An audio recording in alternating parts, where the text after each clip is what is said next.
É esse o seu próprio destino ou é um destino que alguém tentou impingir a você? Este é o Visão Libertária, sua fonte descentralizada de informações. Na primeira parte desse artigo, fomos introduzidos ao universo e aos principais personagens mostrados na primeira temporada, o livro 1, Água. Neste vídeo, daremos continuidade e iremos expor as mensagens libertárias das duas temporadas seguintes, já avisando que continuaremos com os spoilers até o fim da história. Na segunda temporada, o livro 2, Terra, o Avatar adentra a capital do Reino da Terra, a cidade que mais resiste ao domínio da Nação do Fogo, Ba Sing Se. O time Avatar conhece o Rei da Terra, Kuei, que nada mais é do que uma marionete do sistema político e não tem noção do mundo fora dos muros. Ele foi criado sem saber que sequer existia uma guerra, e até quando uma broca enorme tenta perfurar a muralha da cidade, ele não fica sabendo. O rei serve, assim como qualquer político, como uma figura que oculta os verdadeiros atores do poder. No caso, a polícia especial da cidade, os Dai Li. O líder dos Dai Li, Long Feng, faz um acordo com a infiltrada princesa da Nação do Fogo, Azula, dando um golpe de estado. Essa é só mais uma forma comum de domínio estatal, onde dois estados que brigam entre si em total antagonismo fazem um acordo para dominarem ainda mais os indivíduos que vivem em ambos os lados. Nessa temporada também, o personagem Zuko começa a se questionar se toda sua lealdade ao Estado é correta e se torna um anti-herói, com atitudes ambíguas junto de seu tio, o personagem Iroh. Iroh é um ex-militar da elite do exército da Nação do Fogo, que percebeu que não vale a pena se entregar a uma guerra que não é sua, mas sim de líderes tirânicos, quando perdeu o seu único filho na guerra.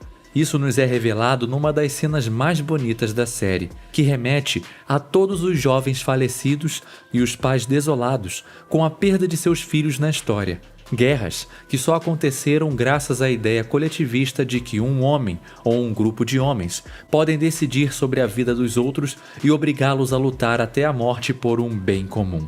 O Reino da Terra é declaradamente inspirado na China e existem inúmeras referências aos acontecimentos e atos coletivistas da nossa história por lá.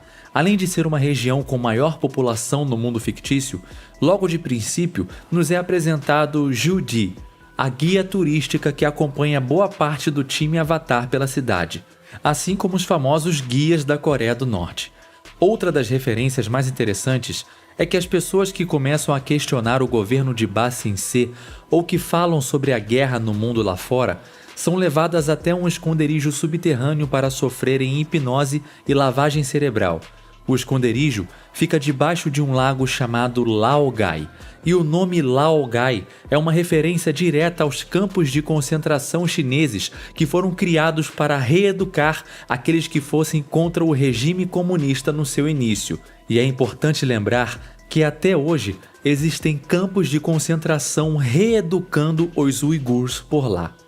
Nessa temporada, também conhecemos a personagem favorita da maioria dos fãs da obra, Toph Beifong, uma garota cega que veio de uma família de empresários e políticos extremamente ricos. Toph é a dobradora de terra mais talentosa de sua geração, mas por ser cega, sempre teve sua família privando sua liberdade, mesmo com ela desenvolvendo uma habilidade sobre-humana de ecolocalização com seus pés.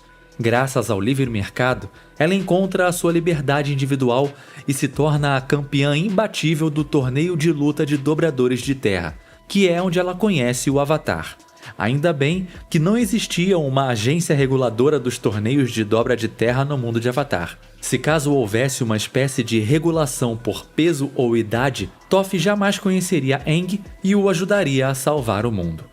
Na terceira temporada, ou no livro 3, Fogo, há um episódio maravilhoso onde o Avatar se inscreve como aluno de uma escola da Nação do Fogo. E é incrível ver ele refutando toda a mentira histórica da doutrinação estatal que a escola faz com seus alunos. Ele tira sarro de juramentos e ainda promove uma festança para os alunos que mal tinham a liberdade para dançar. Aang faz isso pois sabe que as crianças são o futuro e que tirá-las dessa doutrinação é o caminho necessário para trazer o equilíbrio.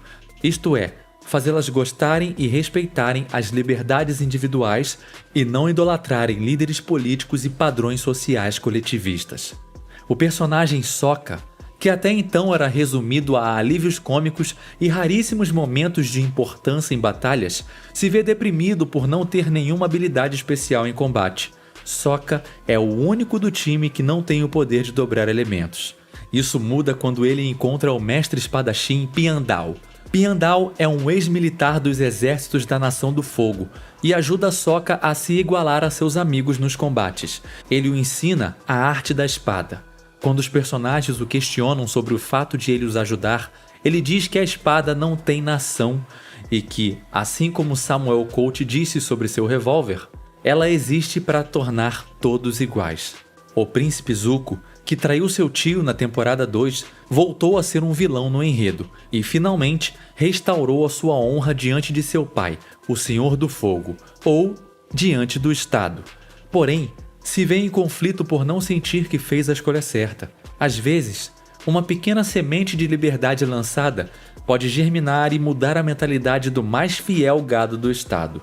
Graças aos ensinamentos de seu tio, Zuko entende que os atos de sua família eram antiéticos e decide se unir ao Avatar para derrotar a Nação do Fogo. Diga-se de passagem, esse é um dos melhores arcos de redenção que existe entre todas as histórias fictícias e lembra bastante a história real do príncipe do Hamas, Mossab Hassan Youssef, que no futuro terá um artigo só para ele. Uma das principais motivações para Zuko aceitar a verdade e mudar de lado é que ele descobre que é bisneto do Avatar anterior a Aang, Roku. Sua descendência por parte de pai é repleta de atos desumanos na história. Sua mãe, que era neta do Avatar Roku, foi obrigada a assassinar o avô de Zuko, o Senhor do Fogo Azulon, já que este queria obrigar o próprio pai de Zuko, Ozai, a assassinar seu próprio filho. A nossa história real nos mostra que esses atos desumanos entre grandes líderes e suas próprias famílias eram mais comuns do que podemos imaginar. O coletivismo gera um status desequilibrado para aqueles que são colocados como líderes, e a ruína mental e os atos antiéticos acabam se tornando inevitáveis. E falando em ruína mental, isso se torna quase que o sobrenome da personagem Azula, que é a vilã favorita da maioria dos fãs da obra. Azula, apesar de ser irmã mais nova de Zuko, se torna a herdeira de seu pai. Ela demonstra viver na prática a filosofia de que o ideal é impor o respeito usando o medo. E é desse jeito que ela perde todos os seus amigos e também a sua sanidade. Qualquer semelhança com outra irmã maluca que acha que vai alcançar o respeito na base do medo é mero coletivismo. O desenho se encaminha para uma tentativa de contra-ataque do time Avatar e dos exércitos da resistência contra a Nação do Fogo. Eles aproveitam um eclipse solar no qual, em um curto período de tempo, os dobradores de fogo perdem seu poder.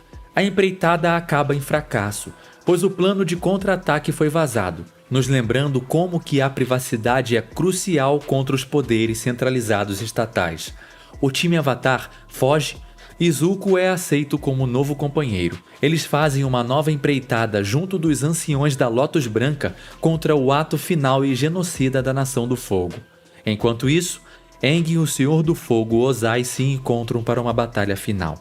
Durante a passagem do cometa Sozin, os dobradores de fogo ficam muito mais poderosos, mas é o individualismo e a descentralização do time Avatar e da Lotus Branca que torna a batalha possível. O poder centralizado e de mentalidade coletivista não é páreo para uma ação conjunta de indivíduos distintos e que escolheram por si só administrarem suas vidas e suas ações. Não importa se é apenas uma menina cega, um casal de pré-adolescentes sem o poder da dobra ou um grupo de idosos. O individualismo e a descentralização sempre é mais eficiente que o coletivismo e o seu poder centralizado. Antes da batalha final, Aang tenta argumentar com Ozai e sua resposta é no mesmo grau de arrogância da maioria dos déspotas da nossa história. Eu tenho todo o poder do mundo. Ele mesmo se autodeclarou o Rei Fênix, o dominador do mundo inteiro. Derrotá-lo é um dilema para o Avatar. Devo ou não matá-lo? Ele se questionava. Todos diziam para matá-lo, até mesmo os avatares anteriores, mas Aang, individualmente, não concordava com isso. Sua escolha foi tirar a sua dominação de fogo, isto é, o seu poder. Muitos já pensaram em explodir o Planalto e matar todos os políticos no poder, Mas sabemos que isso não vai mudar a estrutura se o poder não for retirado. Matar a todos é uma ação violenta que só gera mais violência. O sumiço do poder é o que de fato vai trazer a liberdade e o equilíbrio. Na primeira parte do artigo, é citado que o nome do primeiro episódio da série é O Garoto no Iceberg. Já o nome do último episódio é O Avatar Aang. Acompanhamos o desenvolvimento de um simples garoto que não largou seu individualismo e nem feriu seus ideais para restaurar a liberdade e o equilíbrio de seu mundo. Hoje em dia, vemos muitos garotos defendendo a liberdade e alguns coletivistas criticam esses meros garotos, que, segundo eles, defendem uma visão utópica de mundo. Meros adolescentes com fotos de animes, ociosos, que vivem o dia inteiro na internet, etc, etc. No futuro, quando a informação, a tecnologia e o mercado evoluírem para a total descentralização, todos os críticos de hoje vão perceber que o individualismo e a total liberdade do indivíduo é a forma mais eficiente e equilibrada de solucionar conflitos e administrar recursos escassos. E todos vão ter que reconhecer que os meros garotos se tornaram muito mais do que eles poderiam imaginar. Só a plena liberdade traz o verdadeiro equilíbrio. E se você caiu nesse vídeo apenas por ser fã da obra, eu te aconselho a estudar sobre os assuntos relacionados ao libertarianismo. É comum temer aquilo que não compreendemos, e às vezes pode parecer perigoso e desumano pensar num mundo sem o Estado. Porém, ao entender a fundo os benefícios da plena liberdade individual, você vai perceber que é o melhor caminho a ser seguido. Ou, parafraseando o tio Airo, algumas coisas são assustadoras na escuridão, mas se forem iluminadas, elas se tornam inofensivas. Obrigado por sua audiência. Esse artigo foi sugerido e escrito por Liberty Zek. Se você gostou desse vídeo, clique no ícone de curtir abaixo e compartilhe o vídeo em sua rede social. Se deseja ser notificado de outros vídeos, clique em se inscrever e depois no ícone de campainha. Até a próxima.